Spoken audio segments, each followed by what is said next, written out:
বাংলাদেশ জাতীয়তাবাদী দল ৫ নং সালামাবাদ ও ১৩ নং ইলিয়াসাবাদ ইউনিয়ন কর্তৃক আয়োজিত বাংলাদেশ জাতীয়তাবাদী দলের ভারপ্রাপ্ত চেয়ারম্যান দেশ নায়ক আগামী রাষ্ট্রনায়ক তারেক রহমানের ৩১ দফা বাস্তবায়ন করার লক্ষ্যে আজকের এই আলোচনা সভার সম্মানিত সভাপতি উপস্থিত, আজকের এই আলোচনা সভার প্রধান অতিথি বাংলাদেশ জাতীয়তাবাদী দল কালিয়া উপজেলা শাখার সুযোগ্যবার বা নির্বাচিত সংগ্রামী সভাপতি সাবেক সালামাবাদ ইউপি চেয়ারম্যান জনাব সরদার আনোয়ার হোসেন। প্রধান বক্তা হিসেবে উপস্থিত আছেন হিন্দু বৌদ্ধ কল্যাণ ফ্রন্ট খুলনা বিভাগীয় সাংগঠনিক সম্পাদক দাদা এস আনন্দ। বিশেষ অতিথি হিসেবে উপস্থিত আছেন বাংলাদেশ জাতীয়তাবাদী দল কালিয়া পৌর শাখার সুযোগ্য সিনিয়র সহসভাপতি আমার শ্রদ্ধেয় চাচা শেখ রবিউল ইসলাম রবি। বিশেষ অতিথি হিসেবে উপস্থিত আছেন বাংলাদেশ জাতীয়তাবাদী দল কালিয়া উপজেলা শাখার সংগ্রামী যুগ্ম সাধারণ সম্পাদক গোলাম কিবরিয়া মিঠু। বিশেষ অতিথি হিসেবে উপস্থিত আছেন আমার সহযোদ্ধা পৌর বিএনপি সাংগঠনিক সম্পাদক হায়দার আলম, আমার সহযোদ্ধা সাবেক থানা ছাত্র দলের সংগ্রামী সভাপতি মাইনুল ইসলাম, আমার সহযোদ্ধা পৌর বিএনপির সহসভাপতি শফিকুর রহমান ওসি, আমার সহযোদ্ধা জাফাসের জেলা সাধারণ সম্পাদক শর্মা ইকরাম রেজা সহ উপস্থিত বাংলাদেশ জাতীয়তাবাদী দল বিভিন্ন স্তরের নেতৃবৃন্দ, সামনে উপবিষ্ট আমার মা বোনের আসসালামু আলাইকুম।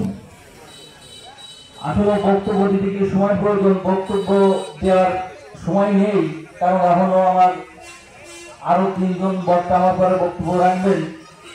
যে কথা শুধু একটি কথা বলবো, সংগ্রামী সাথী ভাইয়েরা, আপনারা জানেন দীর্ঘ ১৭ বছর অনেক অন্যায় অত্যাচার নির্যাতন সহ্য করে অনেক হামলা মামলার শিকার হয়ে এই বাংলাদেশ জাতীয়তাবাদী দলের নেতৃবৃন্দ সকলে ঐক্যবদ্ধভাবে আগামী জাতীয় সংসদ নির্বাচনে বাংলাদেশ জাতীয়তাবাদী দলকে ক্ষমতায় আনার লক্ষ্যে সবাই মিলেমিশে ঐক্যবদ্ধভাবে কাজ করতেছে।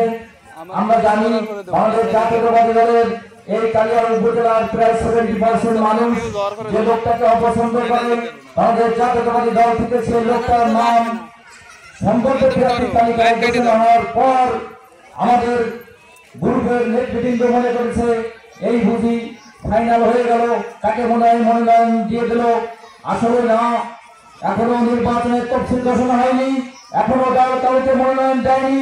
মাঠ চাঙ্গা করার জন্য সম্ভাব্য প্রার্থীদের নাম প্রকাশ করা হয়েছে। আপনারা কেউ ভেঙে পড়বেন না, আপনারা সবাই ঐক্যবদ্ধ থাকবেন। ইনশাআল্লাহ আগামী তফসিল ঘোষণার পরে বাংলাদেশ জাতীয়তাবাদী দল থেকে আমাদের গ্রুপ থেকে একজন মনোনয়ন ইনশাআল্লাহ পাবে এবং আমরা ঐক্যবদ্ধভাবে তার সঙ্গে কাজ করব। আর যদি একান্তভাবে বাংলাদেশ জাতীয়তাবাদী দল যে লোকটাকে মনোনয়ন দিচ্ছে, যার নাম প্রাথমিকভাবে ঘোষণা করছে, তাকে যদি মনোনয়ন দেয়, আমরা আবার আপনাদেরকে ডেকে আমরা সিদ্ধান্ত নেব আমরা কি করব। তাই আপনাদের কোনো ভয় নেই, আপনারা সবাই ঐক্যবদ্ধ থাকবেন। আমরা ইনশাআল্লাহ আপনাদের ছেড়ে দেব না, আপনারাও আমাদেরকে ছেড়ে দেবেন না। আমরা ঐক্যবদ্ধভাবে বাংলাদেশ জাতীয়তাবাদী দলকে সুসংগঠিত করার লক্ষ্যে মিলেমিশে কাজ করব। সবাই সবার জন্য একতাভাবে একত্রে হয়ে আমরা বাংলাদেশ জাতীয়তাবাদী দলকে ক্ষমতায় আনার লক্ষ্যে কাজ করব। এই আশা আকাঙ্ক্ষা ব্যক্ত করে সবাইকে আমার সালাম ও সংগ্রামী শুভেচ্ছা জানিয়ে আমার সংক্ষিপ্ত বক্তব্য এখানে শেষ করছি। খুদা হাফেজ। বাংলাদেশ জিন্দাবাদ, বাংলাদেশ জাতীয়তাবাদী দল জিন্দাবাদ, শহীদ রাষ্ট্রপতি জিয়াউর রহমান অমর হোক, দেশ নেত্রী বেগম খালেদা জিয়া জিন্দাবাদ, আগামী রাষ্ট্রনায়ক দেশ নায়ক তারেক রহমান জিন্দাবাদ জিন্দাবাদ। সবাইকে ধন্যবাদ। কর্মী সভা, আসলে কর্মী সভা তো অনেক কিছু। আমাদের সকালে একটা বিগত 3 তারিখে যে মনোনয়ন বাংলাদেশ জাতীয়তাবাদী দল ঘোষণা করিয়াছেন, আমাদের লড়াইয়ের 1 সিটের ওনারে আমরা মানি না, মানবো না, ওনারে নব না, ওনার পক্ষে আমরা নাই। মনোনয়ন যদি পরিবর্তন হয়, পরিবর্তন করতে পারি, তাহলে আমরা ধানের শীষ নিয়ে নির্বাচন করব আপনাদের সবাইকে নিয়ে। আর যদি আল্লাহ পাক আমাদের ভিতরে ওটা নাও দেয়, তা আমরা স্বতন্ত্র হিসেবে নির্বাচন করব। তবে জাহাঙ্গীর বিশ্বাসের পক্ষে কোনো নির্বাচন করব না, করব না, করব না। আজকে আমরা এমন একটি সময় এখানে উপস্থিত হয়েছি অথচ কালিয়ার নেতৃবৃন্দ সহ এই কালিয়ার একটি গোষ্ঠী যে বাদ রেখে একটি আওয়ামী লীগের কিছু কতিপয় সন্ত্রাস, আওয়ামী লীগের কতিপয় কিছু লোক দিয়ে বিশ্ববিদ্যালয় যেসব নির্বাচনী কর্মকাণ্ড শুরু করেছেন, আমি তাদেরকে ধিক্কার জানাই, আমি প্রতিবাদ জানাই। এই বিএনপির সভাপতি, বিএনপির থানা বিএনপির সভাপতি সহ কালিয়া পৌর বিএনপির সাধারণ সম্পাদক এবং উপস্থিত নেতৃবৃন্দ যারা এখানে আছে, মাননীয় ভারপ্রাপ্ত চেয়ারম্যান তারেক রহমান স্পষ্ট বলে দিয়েছে, যাদের সম্ভাব্য প্রার্থী করা হয়েছে তারা এলাকায় সমস্ত নেতৃবৃন্দের সঙ্গে আলোচনা করে তাদের সাথে দিয়ে এই নির্বাচন কর্মকাণ্ড শুরু করবে। অথচ আজকে আমাদের এই 9 লাখের যে মনোরঞ্জন উপস্থিত হয়েছে, 3বার ধারাশীষ পেয়েছে, এই একটি কারণে শুধু প্রতিনিধিটাকে ধরেছে, ভোট থাকে না। ভোট থাকে না তার একটি মাত্র কারণ, জনবিচ্ছিন্ন জনতা এবং নেতৃত্বের সাথে কোনো সম্পৃক্ত না এই নেতার নাই। আমি বিশেষভাবে অনুরোধ করব বাংলাদেশ জাতীয় দলের ভারপ্রাপ্ত চেয়ারম্যান সহ যেসব কেন্দ্রীয় নেতৃবৃন্দ আছেন, আপনারা এলাকায় এসে দেখেন তার নেতৃত্বে কত ভোট আছে এই কালিয়া রয়ে রাখে। সংগ্রামী উপস্থিতি, আমি বক্তব্য আর দীর্ঘায়িত করবো না। আগামী দিনে আপনারা সবাই প্রস্তুত থাকবেন।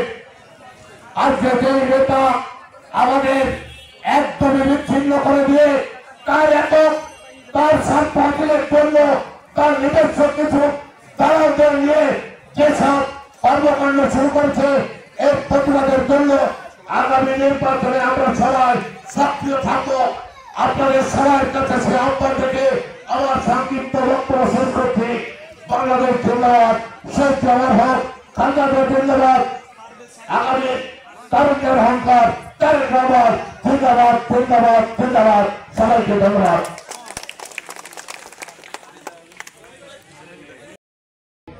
আমাদের এখানে অনেক অতিথি আছে, আমাদের এখানে অনেক নেতৃবৃন্দ আছে, আমি সবাই নাম বলতে পারছি না, আপনারা অসন্তুষ্ট হবেন না।